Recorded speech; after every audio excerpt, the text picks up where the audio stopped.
I'm going to be giving the CCM lecture for today. So thank you to Drs. Liang and Dr. Molyneux for helping me prepare and revise this presentation. So our case, wait. Just click somewhere. Oh, How do I advance this? yeah. Oh, okay, there we go. Do the sideways. Okay, thank you. So our case starts with an ED triage note at 3 a.m. on the day of presentation. We have a 24-week-old ex-preemie brought in by EMS with a fever for about a half an hour. Mom said that she had 3 vaccine shots yesterday, denies cough, runny nose, rash or vomiting, quote, feeding well with lots of wet diapers. Patient discharged from the NICU about 8 days ago. These are the patient's vitals: heart rate of 172, rectal temp of 100.8, respiratory rate of 56, and baby is setting 100% on room air. Tylenol is ordered and given. About 45 minutes later, the ED provider note goes in. This is a 4-month-old female infant, ex-24-weeker, now corrected to 2 weeks old, presenting with fever, Tmax of 100.9 at home. After receiving vaccines within the last 24 hours, baby is feeding well, making wet diapers, no vomiting, no sick contacts or recent travel. Of note, patient recently discharged from the NICU after about a 4-month stay. Hospital course significant for left eye MRSA infection and neutropenia. On exam, patient is well appearing. Fontanelles are flat. There is some left eye discharge, but they note the patient has a history of a tear duct obstruction. TMs that are normal, heart, lung, and abdominal exams are unremarkable. It's noted that the patient has some eczematous rash to bilateral feet. So the assessment and plan, fever in a well-appearing neonate, age adjusted to less than 28 days old. Source is likely the vaccine. However, given guidelines and increased risk of infection, we'll obtain the following to evaluate for sources of infection. So CBC, CMP, ESR, CRP, chest X-ray, urinalysis and urine culture, and plan was to give Tylenol. So about 30 minutes later, we got some of the results back. The CBC is notable for white count of 20.8, as well as a platelet count of 496. The absolute neutrophil count is also elevated to 13.7. The patient's CMP is resulted and it's fairly unremarkable. Inflammatory markers, the CRP is elevated at 17, but the procalcitonin is normal at 0.21. This is the patient's chest X-ray. I think most of us can probably recognize this as grossly normal appearing. You do see this kind of angulated structure here, which is the patient's thymus, and the radiologist also read this as unremarkable. This is the patient's urinalysis, which was normal as well. And the patient's COVID test is negative. So about 45 minutes later, an order for ampicillin 150 milligrams and gentamicin 12 milligrams is ordered and given. And then 10 minutes later, the attending note goes in. The attending note says this is a 4-month-old female ex-24 weeks gestation with noted patent ductus arteriosus who presents less than 24 hours of receiving vaccinations with a low-grade fever at home. Patient is well appearing, normal vitals other than the fever of 100.8. Highest likelihood is vaccine-related fever, however, given a white count of 20,000. Negative UA chest X-ray that was reassuring. We will need to perform LP and we'll start antibiotics after blood cultures. They discussed the case with the NICU who agreed with the plan and to admit the patient to the pediatric floor. Basically, the patient remains well appearing and they said that they will give IV fluids. So about 2.5 hours later, 7 a.m. goes by and a new attending comes on and they put in this ED dispo note. So the patient had received antibiotics. At this point, no LP or blood culture had been collected at the time of endorsement. I've reevaluated the child in labs and have elected not to perform further laboratory testing.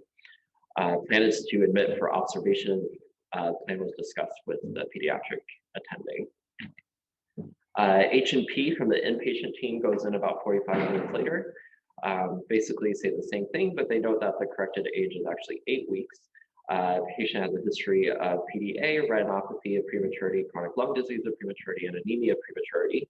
Admitted for fever after receiving 2-month vaccination.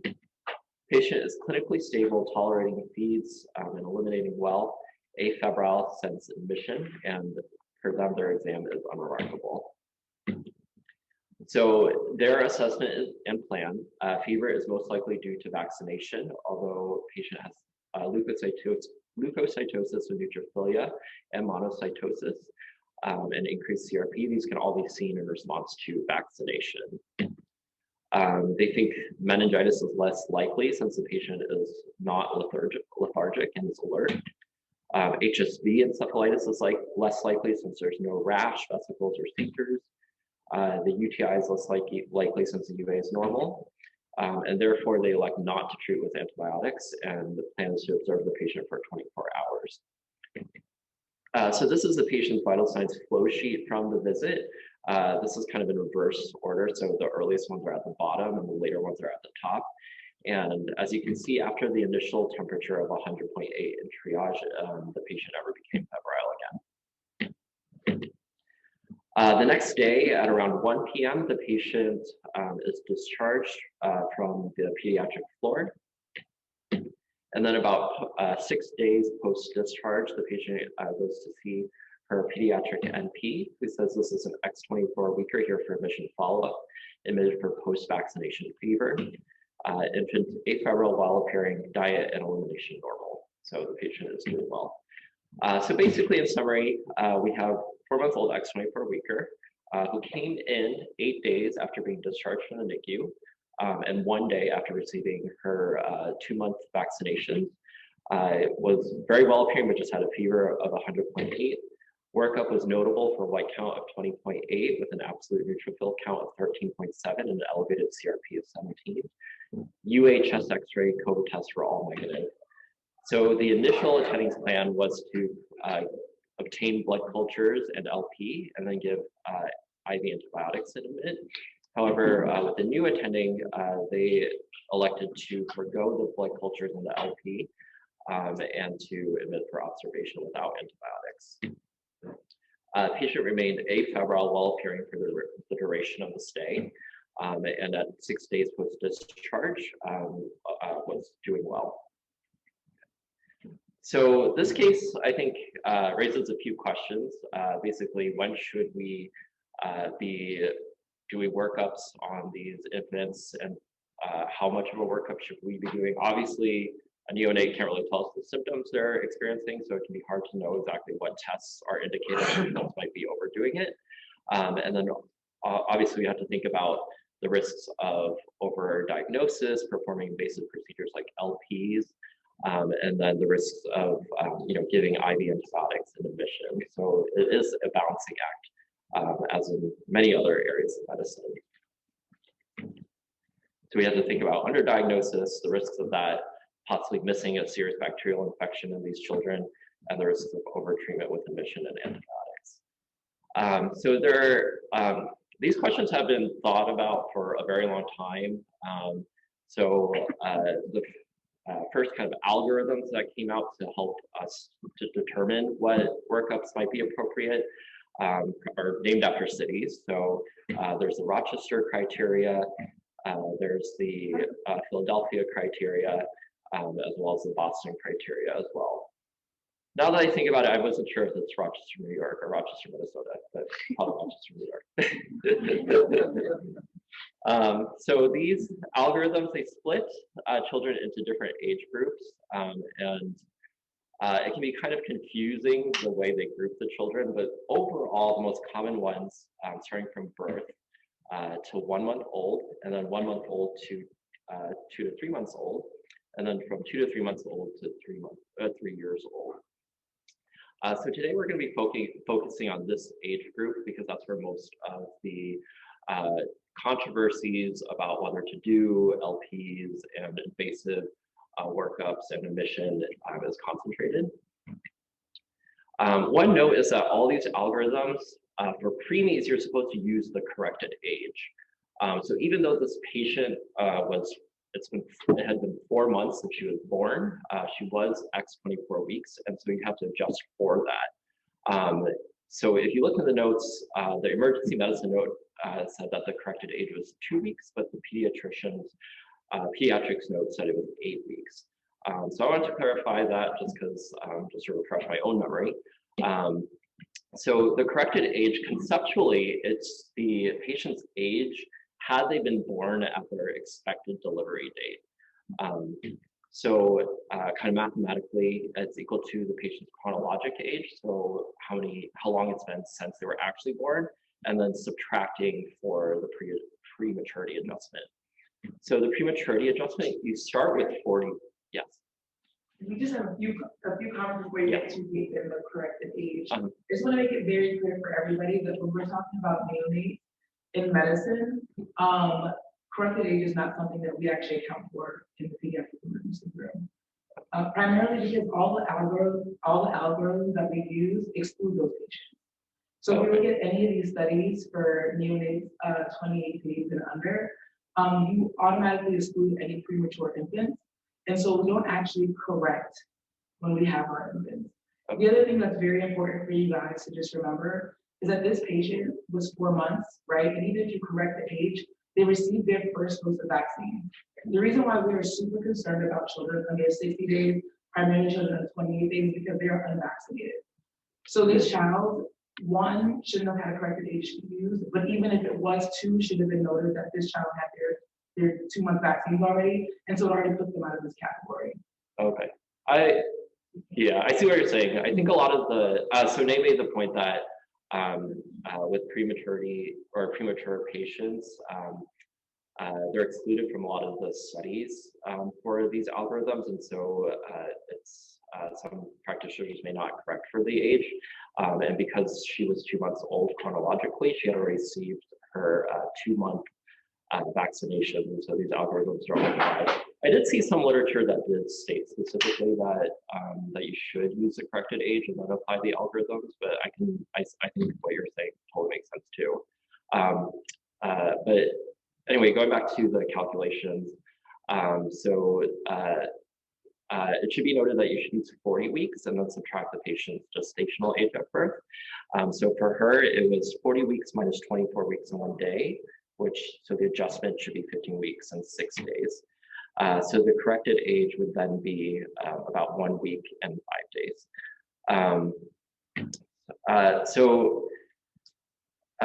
These algorithms, they kind of outline, as they've developed over the years, they've developed what's considered like a full sepsis workup. So the full sepsis workup consists of CBC, CMP, CRP, and procalcitonin, blood cultures, chest X-ray, respiratory viral panel, urinalysis, and urine culture, lumbar puncture studies with CSF studies and cultures, and in some cases herpes simplex swabs as well. So for most of these algorithms, in the patients who are, sorry, that should be less than 1 month old, anyone who is less than 1 month old should be getting all of these studies, regardless of their symptoms or risk. And then in the older children, 1 month to 3 months old, a lot of them separate the workup to exclude the CSF studies and the herpes simplex swabs, and to only obtain those in certain patients who are deemed to be high risk, and that's kind of where the algorithms come into play, who's actually high risk and who isn't. And so these are the areas that are kind of controversial. So over the years, as these algorithms have been studied, there's been some, basically some thought that maybe they aren't working as well as they should.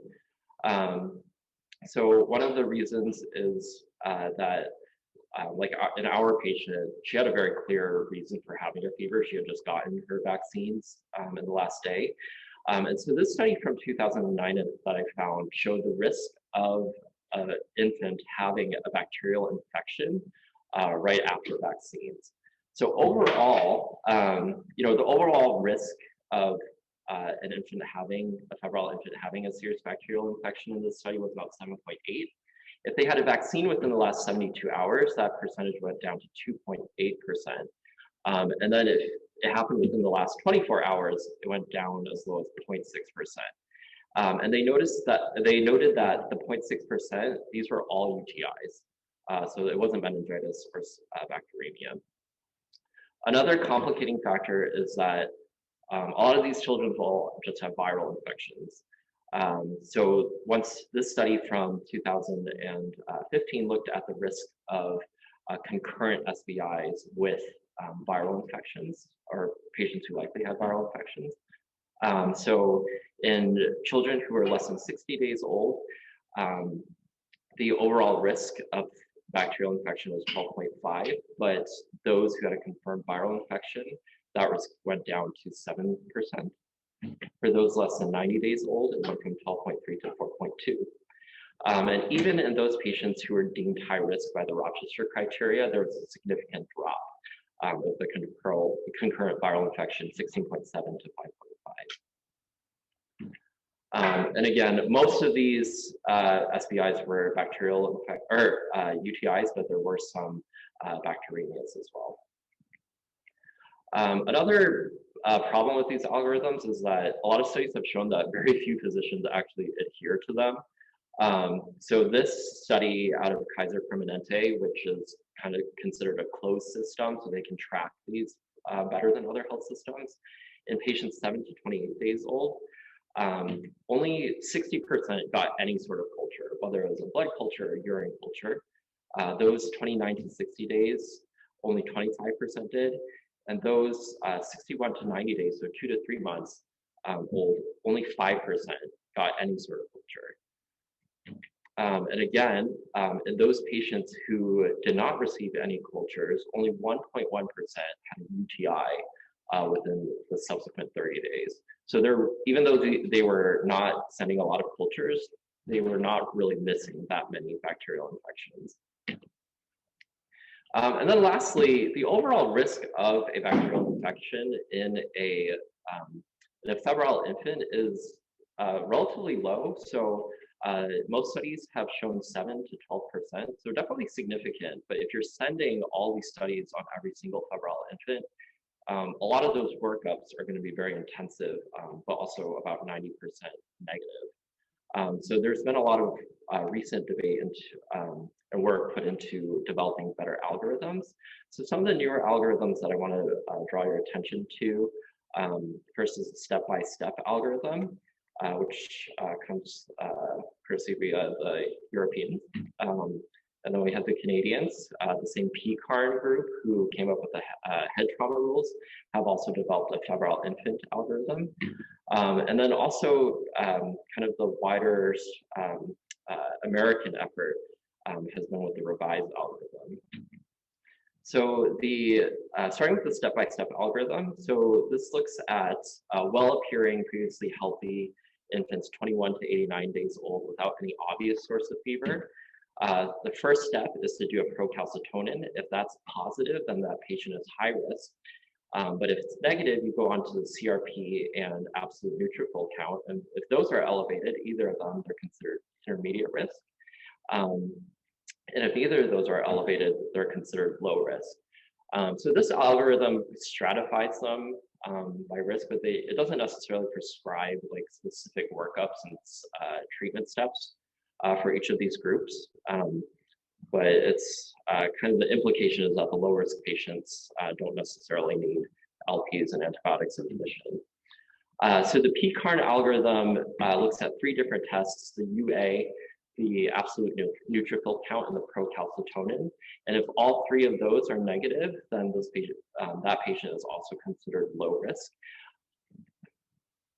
The last algorithm is the revised study. So this is a very large study being undertaken by kind of headed by the American Academy of Pediatrics as part of their value in inpatient pediatrics program.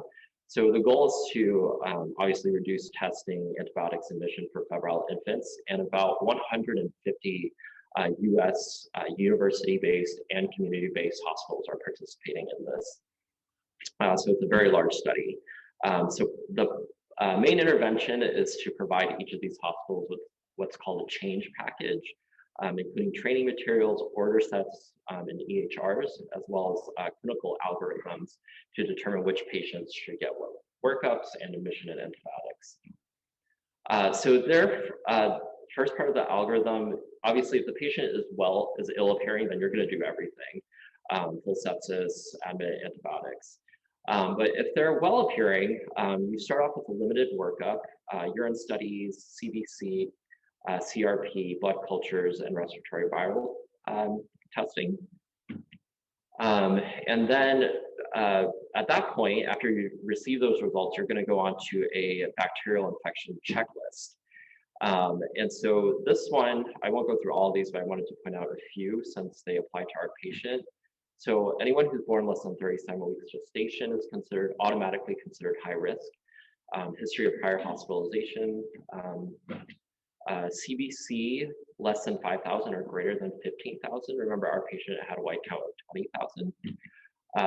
Elevated CRP or procalcitonin, our patient had an elevated CRP. And then does the child have a chronic illness? Our patient had several, including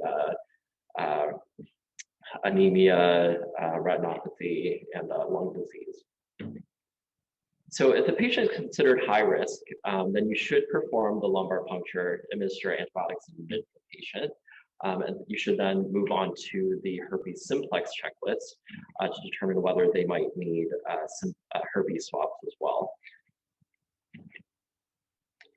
So going back, obviously some patients will be considered low risk for bacterial infection. So for these patients, they then split it into 7 to 28 days or 29 to 60 days. You can make a clinical decision to administer antibiotics in either case, although they don't really prescribe, when that should occur. For the younger patients, you're going to admit all of them, even if you decide not to give antibiotics. But for the older ones, you clinically decide whether to give antibiotics, and then you clinically decide whether to admit or discharge the patient. So that's still kind of open-ended. And then for either of those, if you do decide to give antibiotics, you should do the lumbar puncture as well, even if they're well appearing, and then admit the patient. Okay, so which algorithm do you use? I think that's kind of the ultimate question.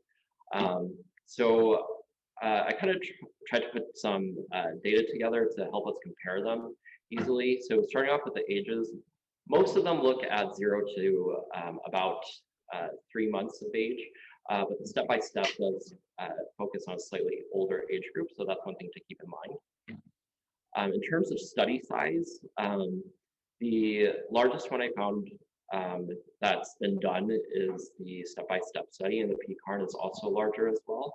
The revised study is going to be huge, but it's not, there actually is no data yet, really. In terms of the percentage of children who are designated as low risk, you'll see that the step-by-step and PCarn study designates more febrile infants as low risk compared to the Rochester and Philadelphia criteria. And the negative predictive value of the step-by-step and PCarn studies are slightly higher than the older algorithms. In terms of missed cases, all of them have some missed cases, including bacteremia, a lot of UTIs though. And then in terms of validation, the Rochester and the Philadelphia criteria, because they've been around longer, they've just been externally validated more so than step-by-step and PCarn. PCarn and step-by-step, they did do validation studies, but it was by the same kind of investigators as the ones who came out with them. Okay, so for our patient, just recall it's corrected age of 1 week and 5 days, white count of 20, and ANC of 13.7, and elevated CRP, but negative UA. So by the algorithms, PCarn, revised, Rochester, and Philadelphia, all of those would regard this patient as a high-risk patient. And then the step-by-step study would regard it as an intermediate risk. But like Nay mentioned, none of these kind of take into account the patient's recent vaccinations, whether they have a concurrent viral infection or their prematurity. So like I said with the other study, since patients who have received a vaccine within 24 hours, their risk of SPI goes down to 0.6%. Although this study was done in patients 6 to 12 weeks of age, which our trial, you could argue, does not fall into.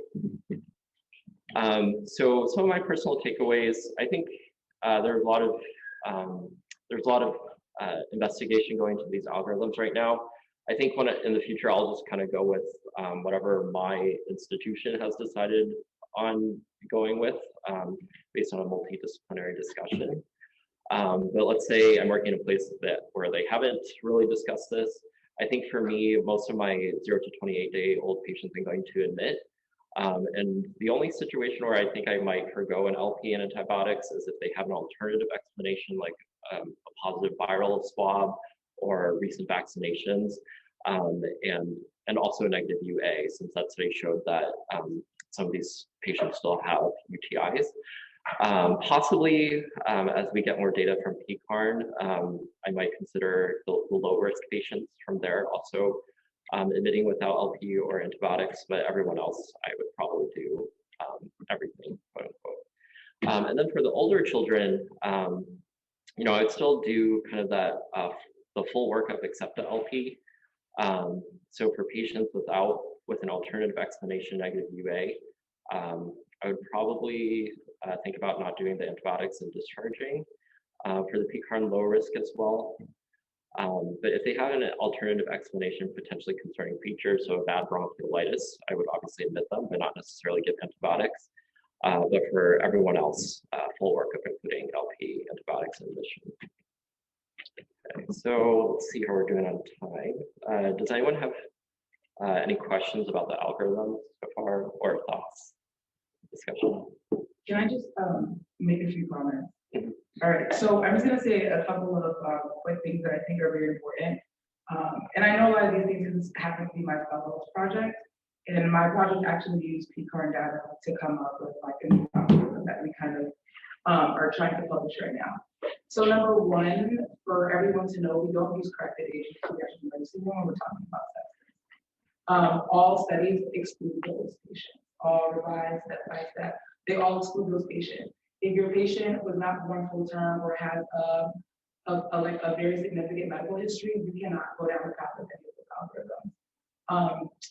This patient was interested. We don't correct for. Yeah, we don't correct for age. The only reason why correcting for age in pediatrics is important is to develop milestone.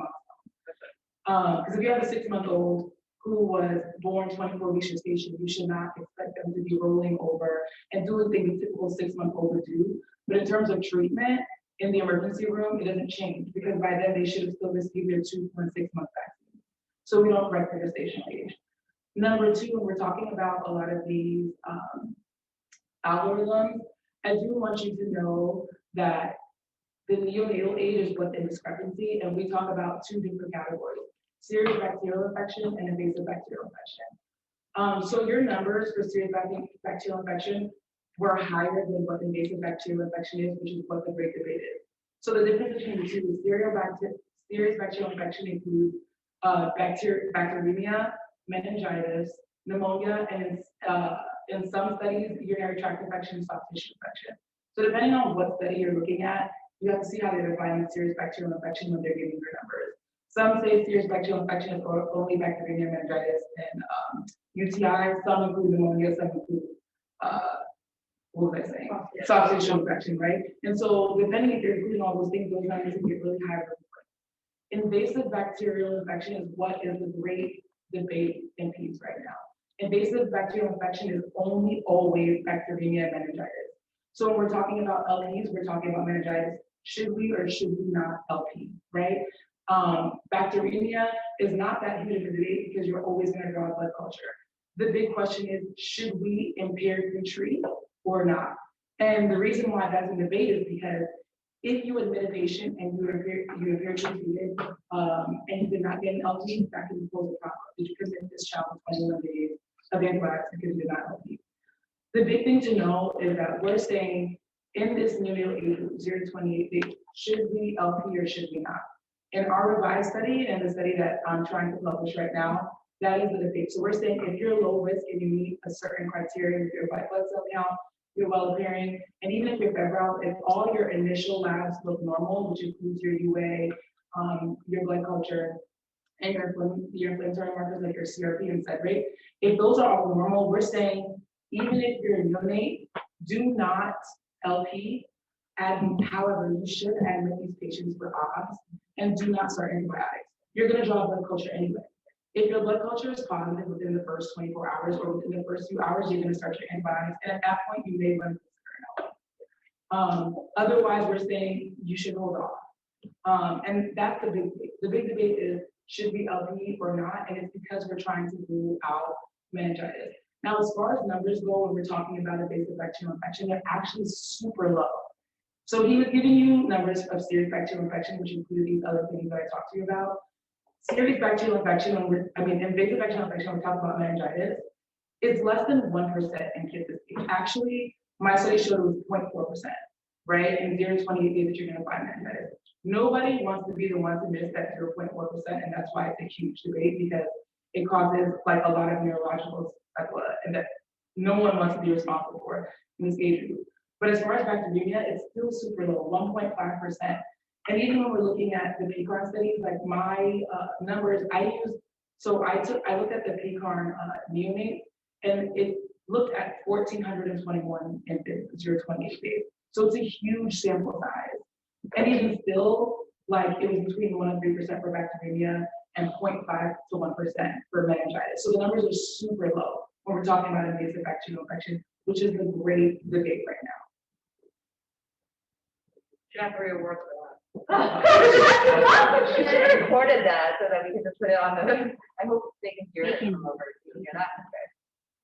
Okay. I'd also like to add, I reviewed this case for the PEM division as part of QI, and there were a lot of other things that were missed in this case that we did not bring up today. The first thing that was missed was antibiotic choice. In this patient, ampicillin and gentamicin were started because of the decision of corrected gestational age. As we've already said, in the ED, we do never correct for gestational age. So for a 4-month-old, the correct antibiotic choice is ceftriaxone. In this case, they started ampicillin and gentamicin, presuming it was a neonate, like a fresh, new 0 to 28-day baby. Okay, so that was one big problem, a totally wrong antibiotic choice. The second big issue is if you went through the labs and what was ordered, antibiotics were ordered and given, but a blood culture was never actually drawn. It was never processed by the lab and never received. What May was explaining was that in this age group, the most important thing is to get that blood culture, because if you start antibiotics without the blood culture, you commit them to a full course for presumed bacteremia, because there's no way that you can presume that they don't have bacteremia if you didn't get a blood culture before giving antibiotics. So the importance of getting your blood culture in all your additional labs and then making the decision, do I antibiose or not, is the key. You can always admit these kids for observation, retrend their labs, retrend their clinical status, and make the decision to start antibiotics a little bit later. You have about at least 6 hours from initially seeing the patient to actually decide if you want to start antibiotics. So the other, I think what happened, I want to actually give the person who wrote the 2 weeks as a corrected age. They probably were thinking 2 months, but again, not to belabor the point, that doesn't make any difference. I think calling the NICU because the patient had just been discharged from the NICU 8 days ago probably skewed their kind of thinking at that point. A neonatologist is going to be always conservative. They're always conservative with their patients, no matter who they are, either side of the street. So if you weren't sure to begin with what to do, and then you spoke to somebody who was ultra conservative, you probably went down that path. The only incorrect thing in all of this, as Adam pointed out, was there was a blood culture. Even if you were that scared that you wanted to give the kid antibiotics, then do it the right way, right?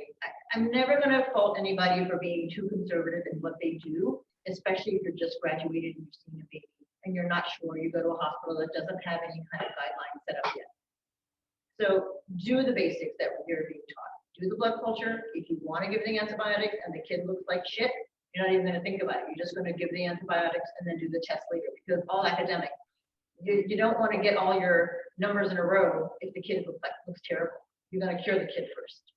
But if you have time, then you do the appropriate thing, which is a blood culture, you do a urine culture, and other labs if you can get them, and then you make your decision based on that. Never be fearful about admitting a patient. Never be fearful about, well, it doesn't quite make 28 days. I'm actually one of those holdouts. I'm still not sure if under 28 days should or should not get an LP, should or should not, but I would never give antibiotics to a 28-day or younger without doing an LP. And so these are just kind of take-home points to remember, especially as you graduate, what to do. And there's a lot of data out there, but you need to figure out what you need to do when you're graduating and how scared you are, and it's okay to be scared. And that's a really kind of important point. I think there's more of the lecture left, right? So I don't think we're gonna have time to be honest. let's go ahead and have you finish, and then we'll save the next set of questions for after.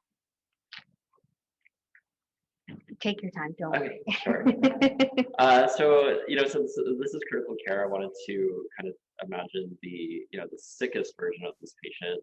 I think that would be, a neonatal patient in septic shock. So the information I'm about to give is basically applicable to those less than 1 month old. I guess we're not correcting for age, but a lot of definitions I've also seen have extended this to include patients who are as old as 3 months. And then I think another thing for us adult doctors to think about is what does sepsis and septic shock really look like in neonate, because it may not be what we expect. So first, in terms of when we should suspect shock itself, unlike in adult medicine, in pediatrics, you got to rely a lot more on your history and exam, and not necessarily as much so on vital signs. So in particular, in the history, we're looking for a patient who is not feeding as much, has decreased urine output. They might be lethargic, poor tone. We might see increased capillary refill, which would indicate dehydration, sunken fontanelle as well, and then cyanosis. So with regard to capillary refill time, we can test this on the sternum and the fingernail as well. So you hold pressure on those areas for 5 seconds, and if it takes longer than 3 seconds for the skin to return to its normal color, then that's considered abnormal. I just wanted to show some pictures of cyanosis. This in particular is more peripheral cyanosis, where you see that the skin for the edges of the periphery of the body are bluish in tone. And then this is more central cyanosis, where the mucosa are more bluish. So there are going to be some vital sign abnormalities in neonates and shock. So they can have either tachycardia or bradycardia. They can be febrile or hypothermic. And they can be hypotensive, but you should keep in mind that hypotensive is a very late sign in these children. So that's a very bad sign. And of course, if the patient is not breathing, or if they have a heart rate less than 60 beats per minute, we're going to go ahead and start PALS for them. So in terms of resuscitating a neonate, what I'm talking about is not the NRP, which discusses resuscitation of a newborn, which basically just came out of the womb. So in terms of initial stabilization, just like in adult medicine, you're going to get access, oxygen, put the patient on a monitor. These patients, their access can be quite difficult, so you want to move to an IO line pretty quickly if you can't get anything. You also want to pull out the Broslow tape so you can get a quick estimate of their weight, since all of your medications and resuscitation are going to be weight-based. And then we're also going to do our ABCDEs.